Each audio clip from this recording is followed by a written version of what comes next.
बात जुर्म से जूझते आवाम की हो या समाज में बढ़ते क्राइम ग्राफ की, अपराध की हर सूरत के पीछे छिपा होता है कोई न कोई गुनहगार।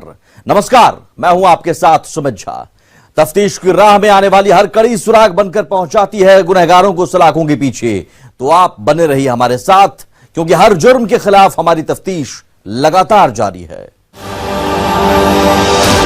दरभंगा आधारपुर कांड के 13 आरोपी अब भी पुलिस के गिरफ्त से बाहर हैं।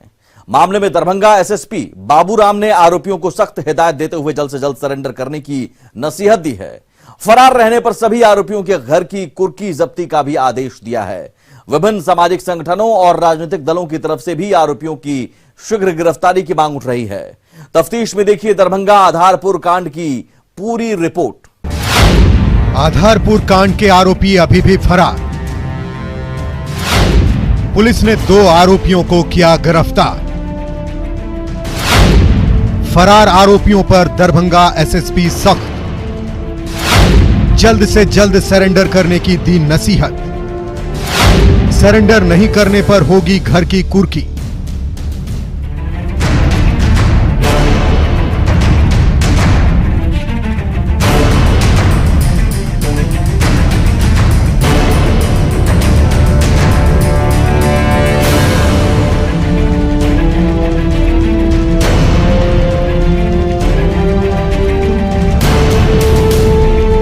दरभंगा के आधारपुर कांड के 10 से ज्यादा आरोपी अभी भी पुलिस की गिरफ्त से बाहर हैं। घटना के कई दिन गुजर जाने के बावजूद मानवता को शर्मसार करने वाली घटना के आरोपियों के फरार रहने से पीड़ितों और आम लोगों में आक्रोश है। समाज को शर्मसार कर देने वाली इस घटना में शामिल अभियुक्तों की जल्द से जल्द गिरफ्तारी की मांग कर रहे हैं। दरभंगा एसएसपी बाबूराम ने फरार आरोपियों के खिलाफ सख्त आदेश जारी किए हैं। फरार सभी आरोपी जल्द से जल्द सरेंडर कर दें, नहीं तो उनके घर की कुर्की जब्ती की जाएगी। बाबूराम ने कहा कि 15 आरोपियों में से 2 आरोपी को पुलिस पहले ही गिरफ्तार कर चुकी है। बाकी आरोपी फिलहाल फरार चल रहे हैं। उनकी गिरफ्तारी के लिए पुलिस लगातार छापेमारी कर रही है। मारपीट करने के मामले में पुलिस ने 15 लोगों के खिलाफ मामला दर्ज किया था। हम लोग लगातार इंटेलिजेंस कलेक्ट कर रहे हैं। जहाँ जहाँ भी इनके रिश्तेदारी या इस तरह के जो भी ठिकाने हम लोगों को पता चल रहे हैं, सभी लगातार डेली छापामारी की जा रही है सभी जगहों पर, और जल्दी ही कुछ और गिरफ्तारी भी होगी। ज़्यादा दिन छुपने पाएंगे बिल्कुल, वो अगर भागेंगे तो फिर कोर्ट से वारंट और कुर्की लेकर उनके घर की कुर्की की जाएगी। तो सामाजिक दबाव भी हम लोग बना रहे हैं, उनको मैसेज पहुँचाया जा रहा है कि आप कानून से भागिए मत। आपने गलत किया है तो आप सरेंडर कीजिए, कोर्ट के समक्ष सरेंडर कीजिए, और कोर्ट में अपना जो बेल या दूसरा जो आपका है उसको विधिवत तरीके से आप उसको प्रोसेस को कीजिए, लेकिन आपको सरेंडर तो करना ही पड़ेगा, नहीं तो फिर आपके मकान की कुर्की होगी। पुलिस प्रशासन तो बिल्कुल मदद नहीं कर रही है, क्योंकि वो लोग जो अपराधी है उसका साथ दे रहे हैं। हम लोग बताते हैं जो इस रिश्तेदार के यहाँ है वो लोग, लेकिन फिर भी कोई उसका नहीं एक्शन होता है, वहाँ से उसको अरेस्ट नहीं किया जाता है। जो मेन दिलीप कुमार है एक्यूज, वो यहाँ आपको एनसीसी ऑफिस में चिड़ैया टार पुल के नीचे उसका ऑफिस है, वहाँ वो जॉब पे है, लेकिन उसको गिरफ्तार नहीं किया जाता है। पुलिस प्रशासन तो अपराधी का सहयोग दे रहा है। आधारपुर कांड को लेकर सामाजिक संगठन और राजनीतिक दलों के लोग भी आरोपियों की गिरफ्तारी के लिए पुलिस पर दबाव बना रहे हैं।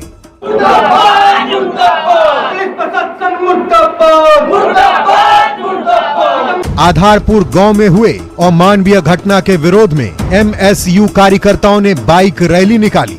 बाइक रैली में शामिल कार्यकर्ता इस घटना में शामिल अभियुक्तों की शीघ्र गिरफ्तारी की मांग कर रहे थे। मिथिला स्टूडेंट यूनियन ने भी मंगलवार से आमरण अनशन शुरू किया है। यूनियन के सदस्य पुलिस से पीड़ित पक्ष को न्याय दिलाने और आरोपियों को शीघ्र गिरफ्तार करने की मांग कर रहे हैं। न्याय नहीं मिलने पर आंदोलन को और उग्र करने की चेतावनी दी है। 10 दिन बीत जाने के बावजूद भी एक प्रतिक्रिया अभी तक नहीं दिया है। उसके बावजूद भी जो प्रशासनिक चुप्पी है, प्रशासनिक माहौल है, और एक सत्ता का संरक्षण जो उस परिवार को मिल रहा है, लड़की वाले पक्ष को परिवार को मिल रहा है, तो इस पीड़िता के सम्मान में, सिंदूर के सम्मान में और इस पीड़िता के न्याय के लिए मिथिला स्टूडेंट यूनियन आज से आमरण अनशन पे बैठी है। और जब तक उस 13 आरोपित को गिरफ्तार नहीं किया जाएगा, हम लोग इस आमरण अनशन पे बैठे रहेंगे। मानवता को कलंकित करने वाली यह घटना दरभंगा के घनश्यामपुर थाना क्षेत्र के आधारपुर गांव की है, जहां आधारपुर के रहने वाले लड़के ने गांव की ही एक लड़की के साथ शादी कर ली थी। घटना के विरोध में लड़की की चाची ने लड़का समेत 7 लोगों के खिलाफ अपहरण का मामला दर्ज कराया था। गांव से बाहर शादी करने के बाद लड़का लड़की की शादी की तस्वीर सोशल मीडिया पर वायरल कर दी गई थी। इस घटना से गुस्साए लड़की पक्ष के लोगों ने 14 नवंबर की दोपहर लड़के के घर में घुसकर जमकर मारपीट की। लड़के की मां को जबरन पीटते और घसीटते हुए अपने घर ले गए। वहां दबंगों ने मानवता की सारी हदें पार करते हुए निरीह महिला के बाल काटकर जबरन एक दिव्यांग महादलित से मांग में सिंदूर भरवाकर शादी करा दी थी। मारपीट करे घर तर सबटा उजाड़ने लगा। हमरा घींच के ले गेल, हमरा अपना अंगना से घींच के ले गेल। वो अपना अंगना ले गेल, केस काट दलक, मारलक, सब पुरुखे मारलक, सब हमर हाथ सब पकड़ के कैंची ला के केस सबटा काट दलक, जबरदस्ती सिंदूर दे दलक। दरभंगा के आधारपुर में हुए अमानवीय कृत्य की जितनी भर्त्सना की जाए शायद वो कम है। 20वीं शताब्दी में प्रेम विवाह करना कोई गुनाह नहीं है। हर युवक युवती को अपनी जिंदगी में फैसला लेने का हक है, जीवन साथी चुनने का हक है। अगर मान भी लिया जाए कि बच्चों ने गलती की तो उन गलतियों पर पर्दा डालने के बजाय लड़की के परिजनों ने कौन से नेक काम किए। प्रेमी लड़के की मां को जिस तरह घसीटकर मारा पीटा गया, उनका बाल काटकर एक वृद्ध महादलित से मांग में सिंदूर भरवा दिया गया, यह कौन सा और कहां का इंसाफ है। मानवता को शर्मसार करने वाले ऐसे दुशासनों को कड़ी से कड़ी सजा मिलनी चाहिए, ताकि उन दुशासनों को यह संदेश जाए कि समाज उनकी जागीर नहीं है, जो वे कुछ भी करके बच जाएंगे। न्यूज़ 18 के लिए दरभंगा से विपिन कुमार दास की रिपोर्ट। बिहार में एक बार फिर से अपराध की वारदातों में इजाफा हो रहा है। अपराधियों ने सहरसा में दिन दहाड़े एक इंजीनियर का अपहरण कर लिया। इंजीनियर को अगवा करने के बाद अपराधियों ने उसके पिता को फोन कर 15 लाख रुपए की फिरौती मांगी है। मनरेगा जूनियर इंजीनियर मुकेश कुमार भारती प्रखंड कार्यालय से अपने घर जा रहे थे। तफ्तीश में देखिए 15 लाख की फिरौती के लिए इंजीनियर का अपहरण। बिहार में सुरक्षित नहीं इंजीनियर, सहरसा में मनरेगा इंजीनियर का अपहरण। इंजीनियर पिता से मांगी 15 लाख की फिरौती, रुपये नहीं मिलने पर मार देने की धमकी।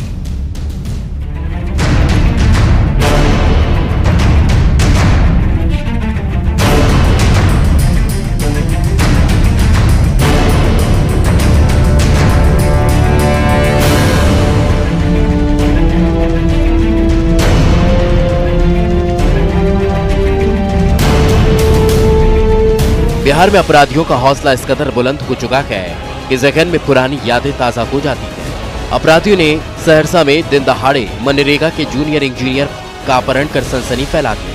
घटना सहरसा के सौर बाजार प्रखंड स्थित कार्यालय की है। मंगलवार की शाम जूनियर इंजीनियर मुकेश कुमार अपने कार्यालय से घर लौट रहे थे। शाम 5 बजे के करीब समदा बखरी रोड पर बदमाशों ने 4 पहिया वाहन से इंजीनियर मुकेश कुमार का अपहरण कर लिया। देर शाम पिता के फोन कॉल पर 15 लाख की फिरौती की मांग की गई। पैसा नहीं देने पर उनके बेटे को जान से मारने की धमकी दी गई। जेई के परिजनों ने सौर बाजार थाने में आवेदन देकर पुलिस से मदद की गुहार लगाई है। मेरे बच्चे सौर ब्लॉक में जेई था और रोज घर से आते जाते थे। कल भी आए और यहाँ से लौट कर जाते थे तो बकरी और समदा के बीच में उसको बदमाश ने क्रिमिनल कर लिया। वो सौर ब्लॉक में जेई के पोस्ट पर अभी स्थित है। ड्यूटी पीरियड से घर जाने के क्रम में उसका अपहरण हुआ है। सहरसा के सौर बाजार में इंजीनियर मुकेश कुमार की स्कूटी लावारिस हालत में मिली है। खुद सहरसा के एसपी ने भी इस घटना की पुष्टि की है। इस मामले को लेकर पुलिस सभी बिंदुओं पर तफ्तीश में जुटी हुई है। सदर एसडीओपी संतोष कुमार के नेतृत्व में पुलिस की टीम छापामार कार्रवाई भी कर रही है। मनरेगा के जूनियर इंजीनियर मुकेश कुमार सिमरी बख्तियारपुर प्रखंड के सकरौली गांव के रहने वाले हैं। मुकेश कुमार के साथ काम करने वाले पंचायत सेवक संजय कुमार ने बताया कि मंगलवार को प्रखंड के सभी मनरेगा कर्मियों की बैठक थी, जिसमें वे आए थे। इंजीनियर मुकेश कुमार की किसी से दुश्मनी भी नहीं थी। वो अभी 100,000 प्रखंड में मनरेगा जूनियर इंजीनियर के पद पर कार्यरत थे कल सभी स्टाफ सब लोग का साप्ताहिक बैठक था, उसी में वो बैठक में आए थे। बैठक लगभग 3 बजे हम लोग का समाप्त हो चुकी थी। उसके बाद हम अपने कार्यालय से निकल चुके थे। जिला से जिला कार्यक्रम पदाधिकारी आए हुए थे। मनरेगा भवन बना हुआ है हम लोग का, वो बन रहा है, कार्य प्रगति पे है। उसी का निरीक्षण दौरान सर लोग को ले गए हैं, तो सब लोग तो उधर जाँच में चले गए थे। हम भी अपने प्रखंड कार्यालय से निकल चुके थे और बाद में पता चली कि लगभग सर 4 सवा 4 के करीब में प्रखंड कार्यालय छोड़ के अपने घर की ओर प्रस्थान किए थे। और हम लोग को जानकारी तो लगभग 8 बजे मिली कि इस तरह की घटना घटित हो गई है। इस अपहरण कांड ने पुराने दिनों की याद ताजा कर दी, जब बिहार में डॉक्टर, इंजीनियर और उनके सगे संबंधियों का अपहरण हुआ करता था। फिरौती नहीं देने पर उनकी हत्या कर दी जाती थी। हाल ही में हुए बिहार विधानसभा चुनाव में इन पुरानी यादों को चुनावी मुद्दों में भी गिनाया गया। जिन राजनीतिक दलों के द्वारा यह मुद्दा बनाकर लोगों को डराया गया, आज उन्हीं दलों की बिहार में सरकार है। ऐसे में सवाल तो उनके शासन पर भी उठेंगे। उम्मीद है राज्य सरकार, जिला प्रशासन और पुलिस प्रशासन हरकत में आएगा और जल्द से जल्द इंजीनियर मुकेश कुमार को सकुशल बरामद कर लिया जाएगा। न्यूज़ 18 के लिए सहरसा से तुरबसु की रिपोर्ट। बिहार में अपराधियों का मनोबल 7वें आसमान पर है। अपराधी आए दिन कहीं भी किसी को गोली मारकर आराम से चलते बनते हैं। आपसे रंजिश में भी खून बहाने का सिलसिला थमने का नाम नहीं ले रहा है। गोपालगंज में रंगदारी की मांग को लेकर बेखौफ अपराधियों ने जहां एक होमगार्ड जवान को गोली मार दी, वहीं जहानाबाद में भोज खाकर लौट रहे एक युवक को गोली मारकर घायल कर दिया।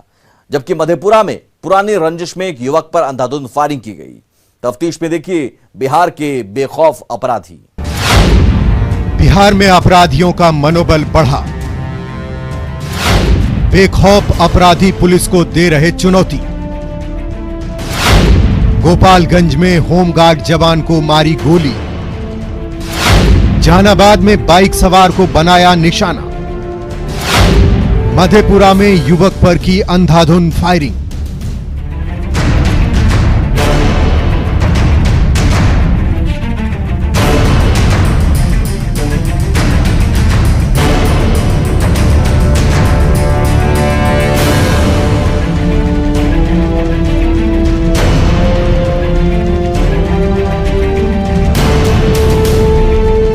बिहार में अपराधियों के मन से पुलिस का खौफ खत्म होता दिख रहा है।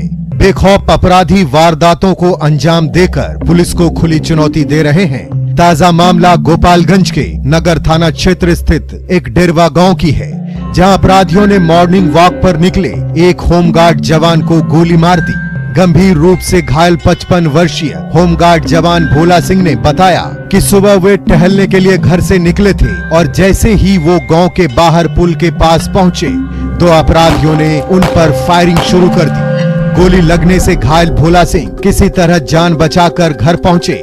आनन फानन में परिजनों ने उन्हें सदर अस्पताल पहुंचाया। बताया जा रहा है कि भोला सिंह गांव में अपना घर बनवा रहे हैं। घर बनाने के एवज में कुख्यात संजय सिंह और राजकिशोर सिंह ने उनसे 5 लाख रुपए रंगदारी की मांग की थी और रंगदारी के पैसे नहीं देने पर उन्हें गोली मार दी।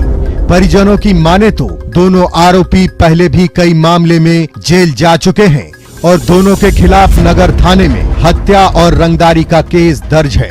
हालांकि मौके पर मौजूद पुलिस अधिकारी ने कैमरे के सामने कुछ भी बोलने से इनकार कर दिया। 5 लाख की रंगदारी मांग रहा था। और थाना में दिए थे शिकायत? ना, कल मांगा था तो हम उतना सीरियस नहीं हुए और उतना समझे कि ऐसे है, आ गया कह दिया, कोई बात नहीं है। तो बोला कि कल उसका भाई सवेरे गया था, राजकिशोर संजय का भाई गया था, 5 लाख रुपए दे दीजिए तब घर बनवाई, नहीं तो नहीं बनने देंगे। पूर्व से भी कई बार वो धमकी दे चुका है और एक कुख्यात अपराधी है जिस पर दर्जनों मामला पेंडिंग है। क्या नाम है उसका? संजय सिंह उर्फ बनरी।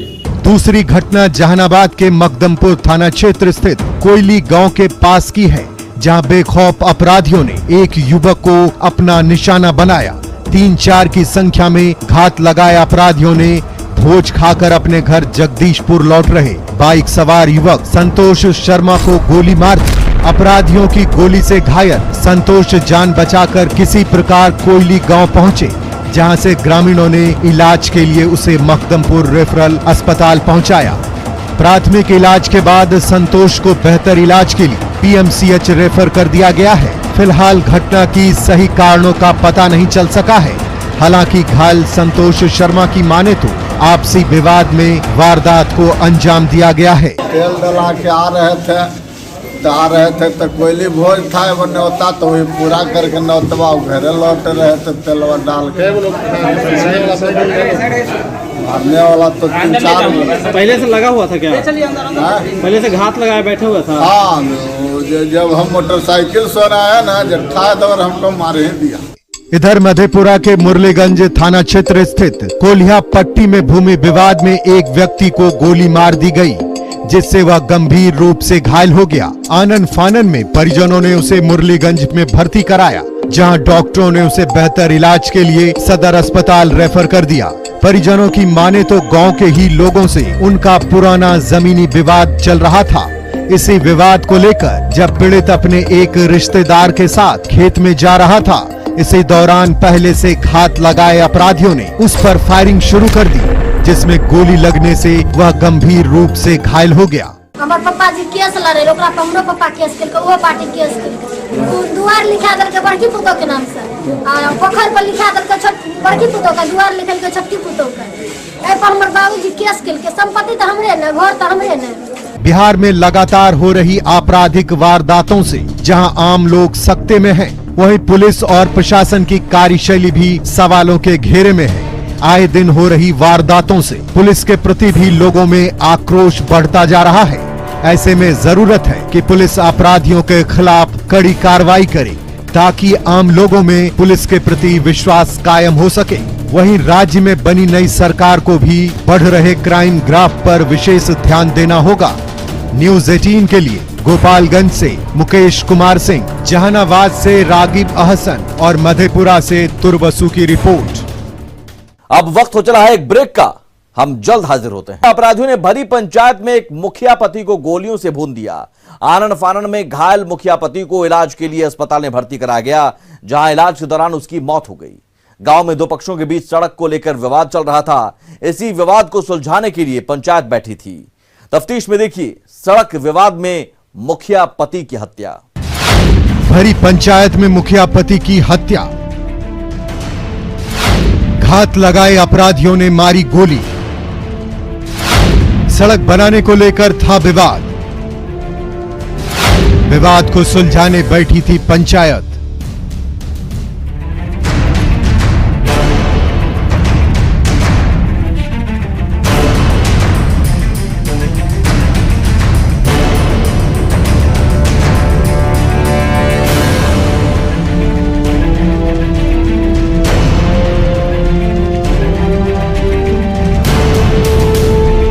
खगड़िया के बेलदौर में अपराधियों ने भरी पंचायत में एक मुखिया पति को गोली मार दी। दरअसल चोडली पंचायत के मुखिया शहनाज खातून के पति मोहम्मद कैसर दिघोन पंचायत के मिन्नत नगर तोरना गांव में पंचायती करने गए थे। घात लगाए अपराधियों ने जैसे ही मोहम्मद कैसर को देखा, उन पर फायरिंग शुरू कर दी, जिसमें 2 गोली मोहम्मद कैसर को लगी। गोलियों की आवाज सुनकर पंचायत में मौजूद लोगों के बीच हड़कंप मच गया। ग्रामीणों ने घायल मोहम्मद कैसर को बेलदौर पीएचसी लाया। स्थिति नाजुक होने के कारण डॉक्टरों ने उन्हें खगड़िया सदर अस्पताल रेफर कर दिया, जहां इलाज के दौरान मोहम्मद कैसर की मौत हो गई। पहले वो से और इससे थोड़ा सा बात बतकही हुआ था, उसके वजह से वो दोनों बापू जाके उसको गोली मारा जाके, और बोलने वाला ये था इरफान, वो जाके बुलाया उसको हटिया पे चाय पीते हुए, और ये जाके बुलाया, वो दोनों बापू जाके उसको गोली मारा। ग्रामीणों ने गोलीबारी की सूचना बेलदौर थाना पुलिस को दी। थाना अध्यक्ष शिव कुमार यादव अपने सहयोगियों के साथ घटना स्थल पर पहुंचे। फिलहाल मामले में एक आरोपी की गिरफ्तारी हुई है। अन्य आरोपियों की गिरफ्तारी के लिए पुलिस की छापेमारी चल रही है। गांव में फिलहाल दहशत का माहौल है। देखने वाली बात होगी कि मामले में पुलिस कब तक दोषियों को सलाखों के पीछे पहुंचा पाती है और पीड़ित परिवार को कब तक न्याय मिल पाता है। न्यूज़ 18 के लिए खगड़िया से दिग्विजय की रिपोर्ट। अपराधी चाहे लाख शातिर हो, तफ्तीश की दिशा अगर सही है तो बच नहीं सकता कोई गुनहगार सलाखों के पीछे जाने से। तो पुलिस चाहे सोई हो, मुजरिम चाहे कोई हो, आप बने रहे हमारे साथ, क्योंकि हर जुर्म के खिलाफ हमारी तफ्तीश लगातार जारी है।